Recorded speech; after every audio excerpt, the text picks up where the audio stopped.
2025 সালের শক্তিশালী পাসপোর্ট সূচকে 4 ধাপে গিয়ে 93তম অবস্থানে রয়েছে বাংলাদেশ। এই অবস্থানে বাংলাদেশের সঙ্গে রয়েছে লিবিয়া ও ফিলিস্তিন। তালিকার শীর্ষে রয়েছে সিঙ্গাপুর, যেখানে সবচেয়ে নিচে রয়েছে আফগানিস্তান। 2024 সালের সূচকে বাংলাদেশের অবস্থান ছিল 97তম এবং 2023 সালে ছিল 98তম।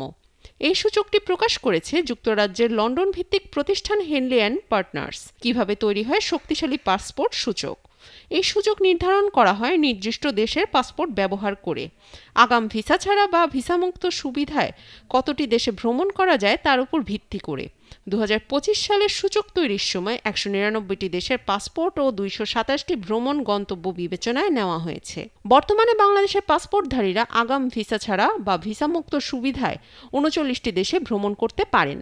2024 সালে এই সংখ্যা ছিল 42 এবং 2023 সালে ছিল 40। দক্ষিণ এশিয়ার দেশগুলোর অবস্থান: মালদ্বীপ 52তম, ভারত 80তম, ভুটান 83তম, মিয়ানমার 88তম, শ্রীলঙ্কা 91তম, বাংলাদেশ 93তম, নেপাল 94তম, পাকিস্তান 96তম, আফগানিস্তান 99তম।